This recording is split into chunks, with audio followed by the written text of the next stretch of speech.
So today is December 20th, and Coop was put down to rest forever, December 9th. And today, although the day has not fully passed, today was the first day that I hadn't thought about her. Here it is, 4 o'clock in the afternoon, and this is the first time I actually thought about her. And I was a little saddened at myself. And I got to thinking, and I even started talking to her, and I said, "Oh, Mama, I'm so sorry. I did not think of you today." And that's, I guess, good and bad. I mean, I've certainly thought about her all day, every day since this happened.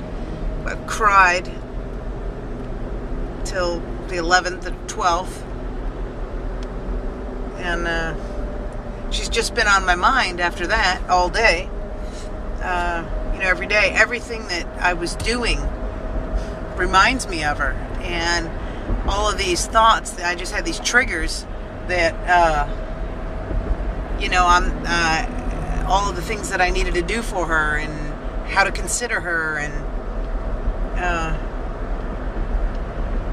like the last time I worked at the gallery, my photography is in a local gallery here, and she used to go to the gallery and work with me at the gallery. And it didn't, when I got there today, I didn't think about her. And the whole day that I worked there, which is still 4, it's a volunteer position, by the way. Not that matters.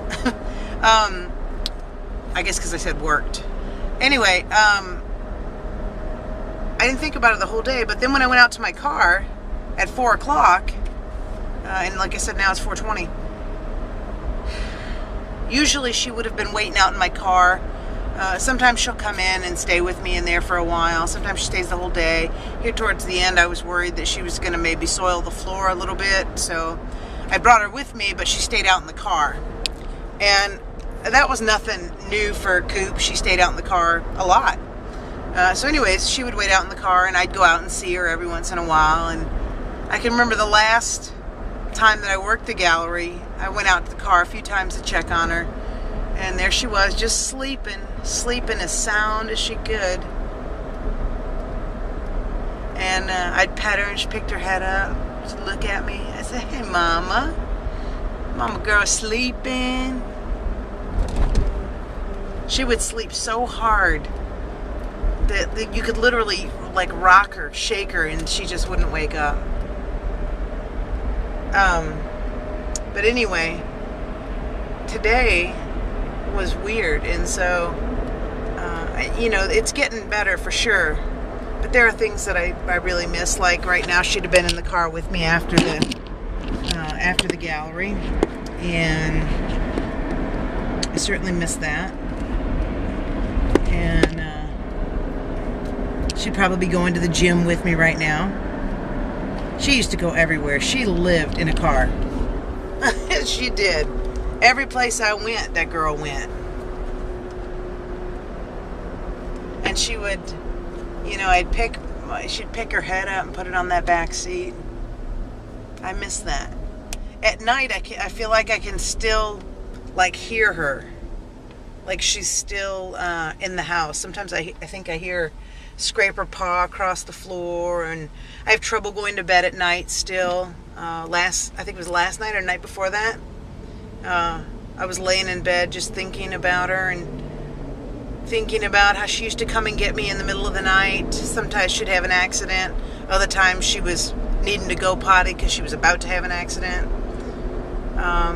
She'd put her head on the bed and just kind of wake me up like that.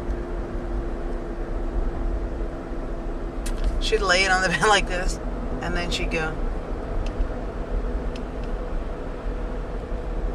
And I'd look over, and there she is, hanging on the edge of the bed with her beautiful eyes looking at me. Her old eyes. This guy came by with some puppies yesterday. No, that was this morning.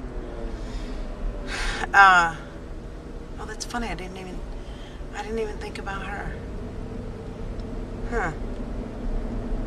Anyway, this guy came by with some puppies, and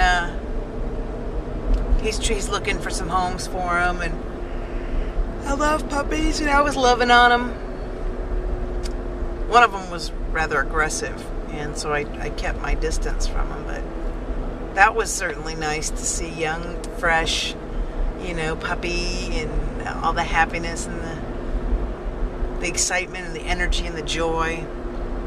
It's such a stark contrast to what they turn into later in life. And I mean, I guess people do too. But the people process is much more gradual. I mean, I don't know. It's the little things, I miss a lot of the little things. I really do. I still can't get over that she's gone. It's, and what I was thinking just a few minutes ago before I started recording this is that how final it is. It's so final. Like, I made the decision to put her down, and that was so hard, but that really meant the end. That really meant I could not really talk to her in her face. I could not put my hand alongside her face anymore. I couldn't slap her chest like that like I used to and hear that big thud because she was such a big dog.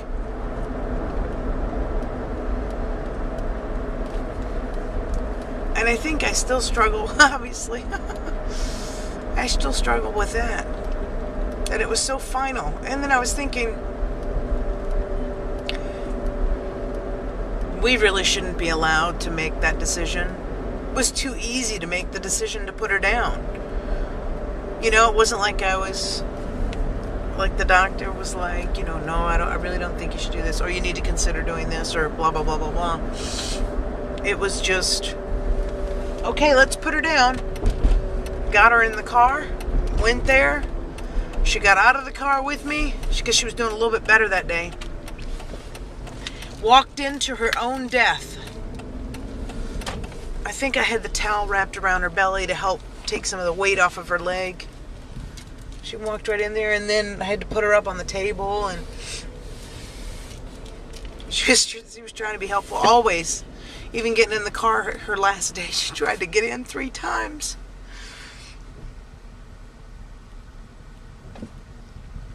It kills me that I knew that I was taking her to be put down, and she didn't know that. It felt like I was betraying her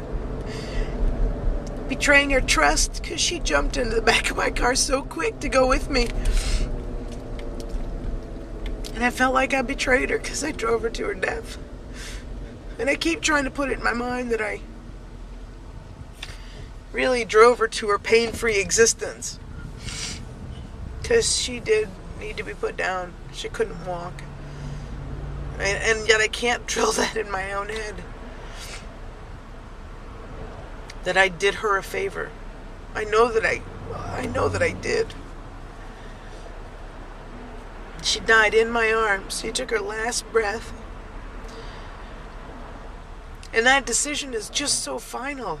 It's just so final. There's no coming back from it. That's really, really hard to get over.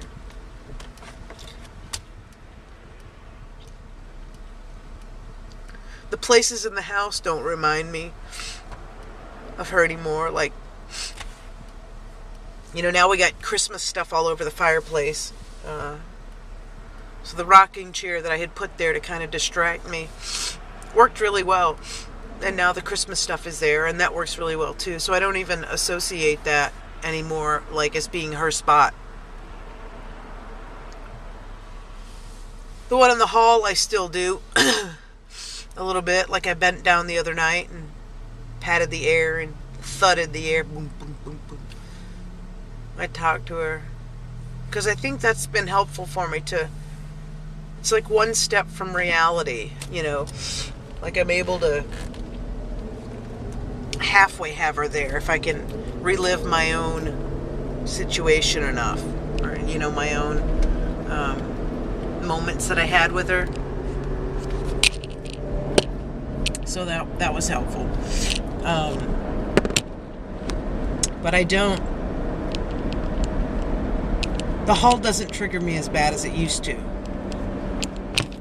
I still, think about her, but it doesn't hurt as bad. I think the thing that I'm really still struggling with is just the idea that I brought her to her death. And as much as I tried to think that I helped her out and, that it was for the better and she needed to have that happen, I still can think, but she was doing so good that day. And it's almost like she had enough strength to help me get her to the doctor. And that, I guess, has helped.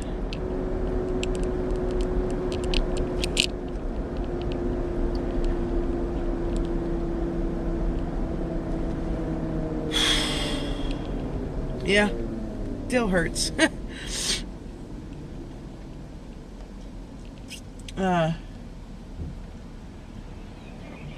I miss her.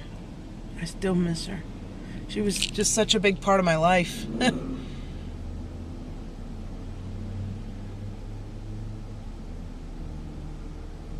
It's just so final. And there's just no going back. I'll never be able to pet her again. I'll never be able to have her look at me again.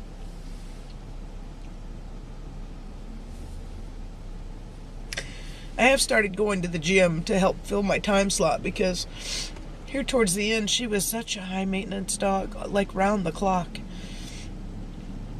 So I've started going to the gym to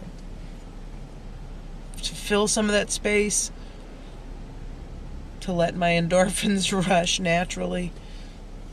And it's been very good.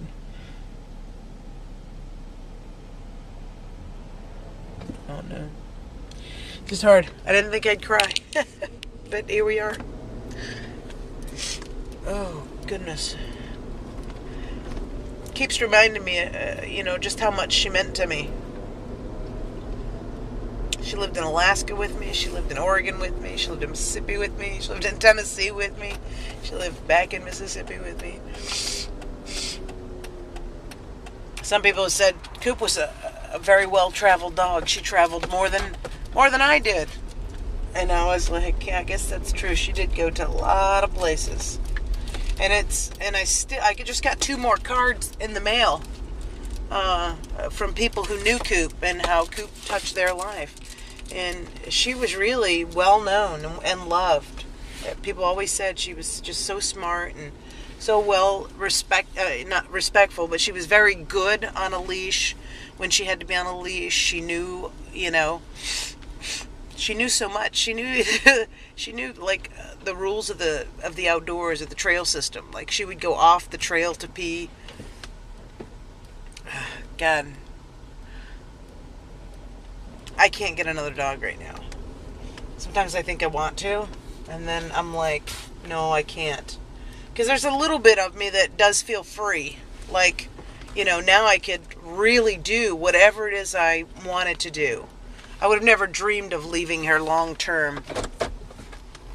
I had work stuff that I did around the world, but I never was gone for long. I think the longest I was gone for was a month. Maybe a month and a half. Yeah, a month and a half was Europe. But I mean, now if I wanted to join the Peace Corps, which is something I've always talked about doing, I can join the Peace Corps. That's really, and I can go travel wherever. I've got no real responsibility now. I mean, it's definitely freed up some stuff. And I can remember, when I was stronger, when I was able to say, when Coop dies, I'm going to do this. Or, when Coop gets older and she dies, I'm going to do this. And now here we are at that. One of the biggest things was the Peace Corps. I was really gung-ho on joining the Peace Corps, and maybe I still will, in a couple years. I'll do it at some point in my life. And seeing as the oldest volunteer in the Peace Corps is 86 years old, I've got a few years. But I'm in a spot right now where I don't own a house anymore, and I don't have coop, where I could really go and do the Peace Corps in a very good way. I'd like to get out of debt. I'd like to focus on getting out of debt and then, do that. Yeah. Would I trade, if I could have coop back healthy, would I trade going for the Peace Corps or doing stuff for me? I think I certainly would.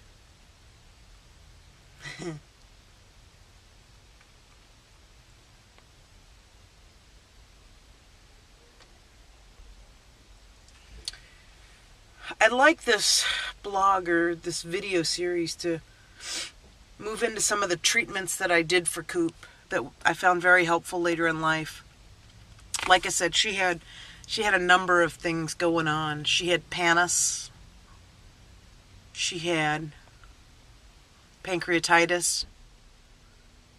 She had major hip dysplasia. She got the pillow ear. That was funny. That was at Christmas, in fact. Christmas Eve, we were at the emergency room. So I'd like to talk about some of those things. And especially the hip stuff, the laser treatment, the medicines that I used, the therapies, all of that stuff. Because I would like someone else to be able to help their pet who loves their pet so much. The vitamins that I gave, the fish oil, the salmon. God, that girl had everything. That mama took care of her.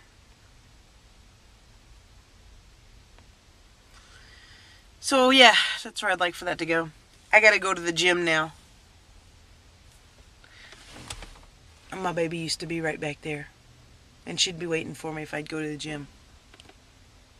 Oh, did I show you this? Let me show you. Oh, it's not on here. Let me show you what I had done. Damn it.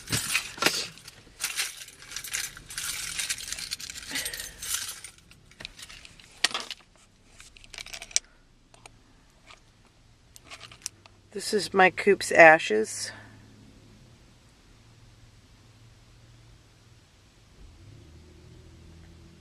And I also have an urn that has her ashes in it. And the first couple of days that I got this, I just held it in my hand. Puppy dog paws on it. It's my baby. Okay, so that's it for today. I am feeling better, I guess, a little bit now that I've cried. A good cry always makes you feel better. And tears are healing. So don't hold them back. You don't necessarily have to record them like I'm doing it. But definitely don't hold them back. And the book, How to Survive the Loss of a Love, is very good. Very good. Awesome book. How to Survive the Loss of a Love. Melba Colgrove, Peter McWilliams. Read it if you've lost a pet. It's very good. Okay, I'm feeling better. Bye.